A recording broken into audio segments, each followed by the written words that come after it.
Hey guys, welcome back to my channel. So మనమైతే ఇప్పుడు విజయవాడ నుంచి గుంటూరు అయితే వెళ్తున్నాం అనమాట ఓజీ మూవీ చూడడం కోసం. ఎందుకు గుంటూరు వెళ్తున్నాం అంటే మనకి బిఫోర్ 12 అంతా కూడా ఇక్కడ ప్రీమియర్స్ అయితే ఇచ్చారు, కానీ మనకి 1K ప్రైస్ అయితే పెట్టారు కదా. ప్రెసెంట్ నాకైతే అంత బడ్జెట్ లేదు. సో మైత్రి మూవీస్ ఫినాక్స్ మాల్ ఉంది కదా గుంటూరులో, దాంట్లో అయితే మనకి 1 తర్వాత 1కి ఆ టైంకి షోస్ ఇచ్చారనమాట ఆఫ్టర్ 12. అప్పుడంతా ఇంకా నార్మల్ ప్రైస్ అనమాట, హైక్ తగ్గించేసి 375 రూపీస్. 375 రూపీస్ కూడా ఎక్కువే, కాకపోతే ఓజీ అనేది కొంచెం మనందరికి చాలా హైప్ ఇచ్చే మూవీ అండ్ చాలా వెయిట్ తర్వాత వస్తుంది. అండ్ అందరూ కూడా చాలా రెడీగా ఉన్నారు టికెట్ ప్రైస్ ఎంతైనా సరే వెళ్ళిపోదామని. నేను నా ఫ్రెండ్ ఇద్దరు వెళ్ళాలి. 2K అయిపోతే అక్కడే మనకి ఇంకా ఎవ్రీ మూవీ చూడాలి మనం. సో మనకి ఏంటంటే ఇంకా టికెట్ ప్రైస్ ఎక్కువ అయినప్పుడు కొంచెం బాధ వేస్తుంది అనమాట. యూట్యూబ్ నుంచి కూడా మనకి ఇంకా రెవెన్యూ అయితే స్టార్ట్ అవ్వలేదు కాబట్టి అక్కడికైతే వెళ్ళి మూవీ చూసేసి ఎలా ఉంది ఏంటి చెప్పేస్తా, సరేనా?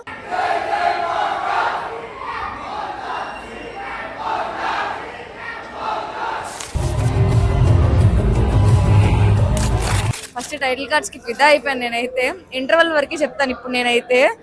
నేనైతే మైత్రి మూవీస్కి వచ్చాను కదా, ఇక్కడ సౌండ్ సిస్టమ్ కానీ మూవీ అంటే ఆ స్క్రీన్ కానీ కలర్ గ్రేడింగ్ ఉందండి. డిఐ మీరు నమ్మరు, ఇప్పటి వరకు మీరు ఇలాంటి కలర్ గ్రేడింగ్ ఏ సినిమాలో చూసుండరు. అంత బాగుంది కలర్ గ్రేడింగ్ అయితే కనుక.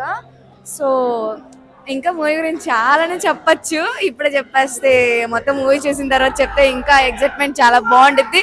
అండ్ ఇక్కడ చాలా గొడవ కూడా చేస్తున్నారు చూడండి, మీకు ఒకసారి వెనక్కి తిరిగి చూపిస్తా. సో అరుస్తున్నారు గోల గోలుగా, ఇంకా అంతా ఫ్యాన్స్ అందరికీ కూడా చాలా వెయిటింగ్ వెయిటింగ్ వెయిటింగ్. ఇన్ని సంవత్సరాలు వెయిట్ చేపించి మొత్తానికి ఈరోజు ఇచ్చినందుకు మొత్తం ఒక ఫెస్టివల్ లా చేసుకుంటున్నారు. సో మొత్తం మూవీ చూసేసిన తర్వాతే రివ్యూ అయితే ఇస్తాను. ప్రెసెంట్ అయితే ఇప్పటి వరకు ఫస్ట్ హాఫ్ వరకు అయితే ఇప్పటి వరకు నాకు కంప్లీట్ గా ఎక్కడ చిన్న డిసప్పాయింట్మెంట్ కూడా లేదు, ఒక చిన్న దగ్గర తప్ప. ఆ చిన్నది ఎందుకు అనేది కూడా మీకు చెప్తాను. సో ఇంకా నెక్స్ట్ హాఫ్ కూడా చూసేసి మొత్తం రివ్యూ అయితే ఇచ్చేస్తా, వెయిట్ చేయండి. నాకే ఎగ్జైట్మెంట్ ఆగట్లేదు నెక్స్ట్ ఏం జరగబోతుందని. 5 స్టార్ చూడండి హైప్.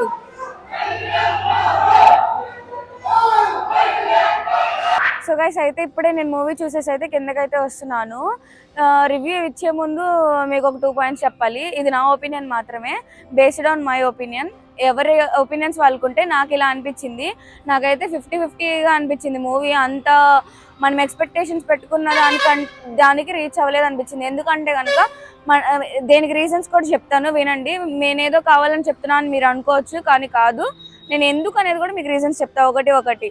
స్టోరీలోకి వెళ్ళిపోతే కనుక రొటీన్ స్టోరీ. మనం ఇలాంటి స్టోరీస్ చాలానే చూసాము, సేమ్ రొటీన్ స్టోరీ. సో అందువల్ల నాకు స్టోరీ అంతేమీ అనిపించలేదు. రెండో దానికి వచ్చేస్తేనేమో మనకి ఫస్ట్ హాఫ్ ఎంత అయితే మనకి ల్యాగ్ లేకుండా తీసుకెళ్లారో, రొటీన్ స్టోరీ అయినా కూడా మనకి చూపించే విధానం బాగుంటే కనుక మనకి బోర్ అనిపించదు. సో ఫస్ట్ హాఫ్ అనేది మనకి అసలు ఎక్కడ కూడా బోర్ కొట్టదు. సో ఫస్ట్ హాఫ్ చాలా కంప్లీట్ అండ్ క్లీన్ అండ్ నీట్గా తీసుకెళ్లారు.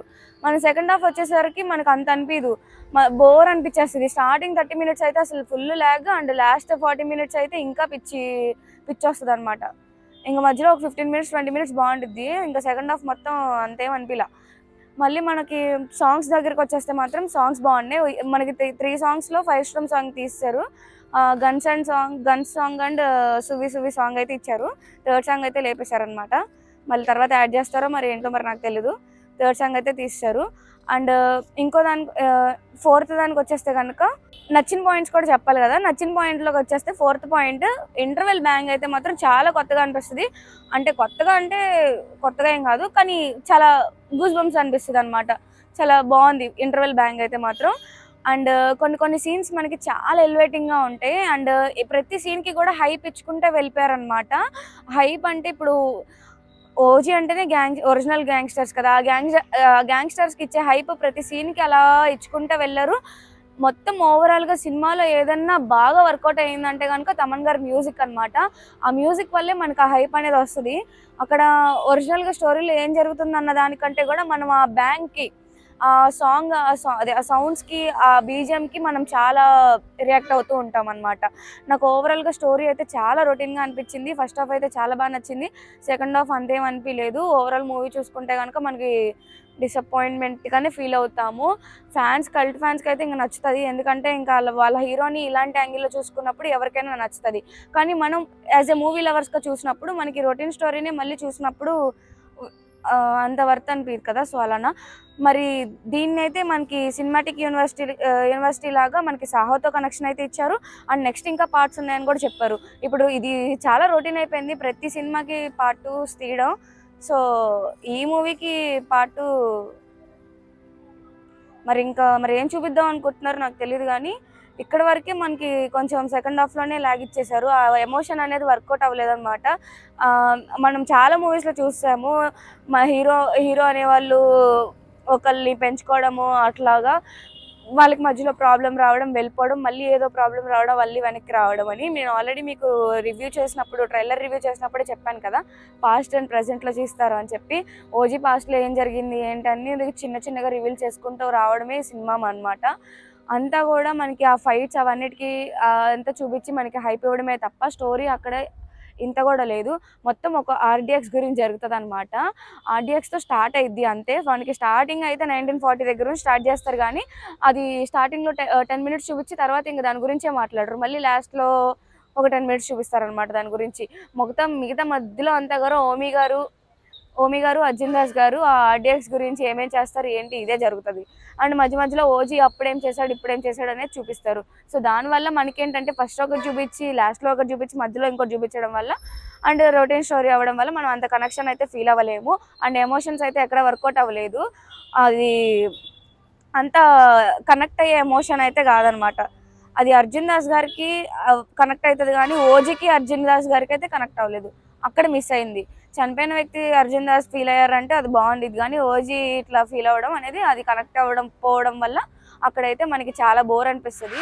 సో ఓవరాల్గా మూవీ గురించి చెప్తే కనుక నాకు యావరేజ్ అనిపించింది. యావరేజ్ అవ్వడానికి ఎందుకు కూడా మీకు రీజన్స్ చెప్పాను.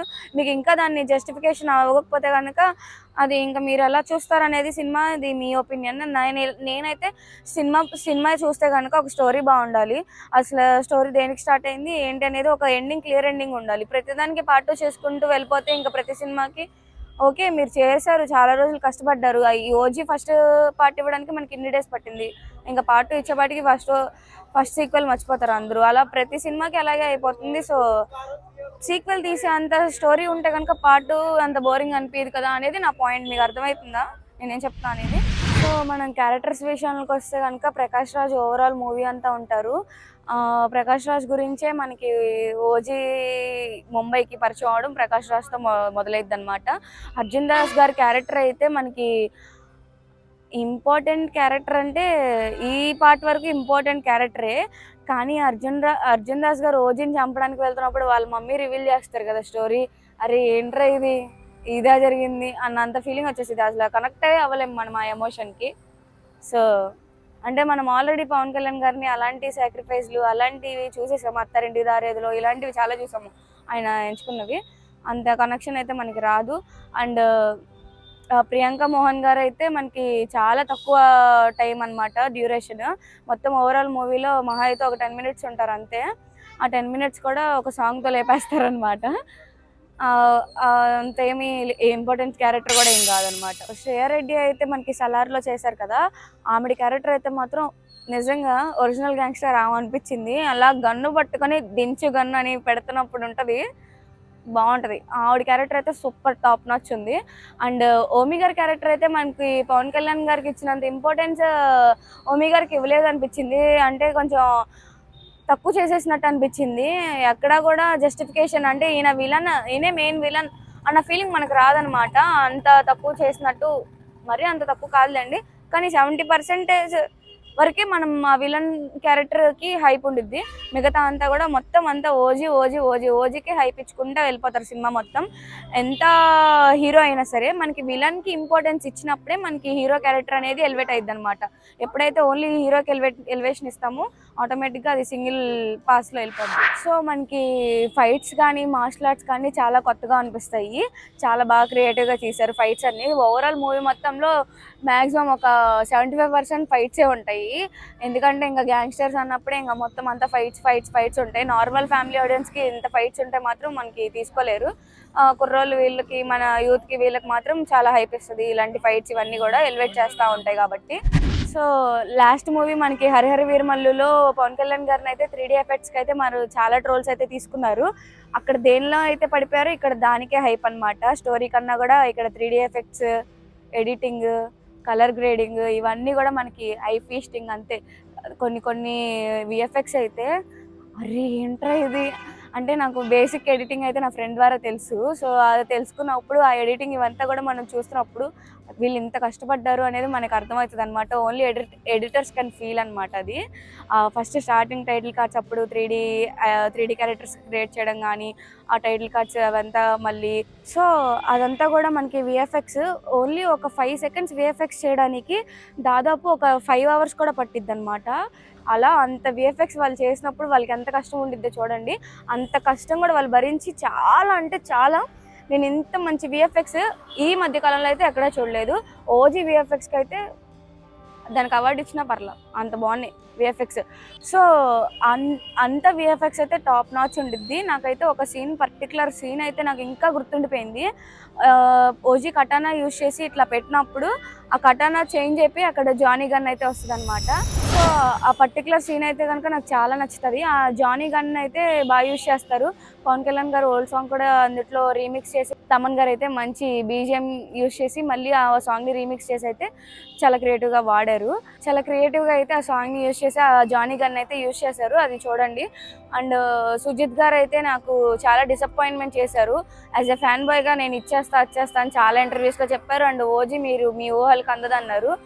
యాజ్ ఎ తమన్ గారు మనల్కి ప్రూవ్ చేసుకున్నారు, కానీ సుజిత్ గారు ఏంటి సార్ ఇది, మీ దగ్గర నుంచి చాలా ఎక్స్పెక్ట్ చేసాం, రొటీన్ స్టోరీని తీసుకొచ్చి మళ్ళీ కొత్తగా తీయాలని చేసి తీశారు. కాకపోతే ఫస్ట్ హాఫ్ బోర్ కట్టకుండా అయితే తీశారు, కానీ సెకండ్ హాఫ్ మీరు ఫెయిల్ అయ్యారనిపించింది.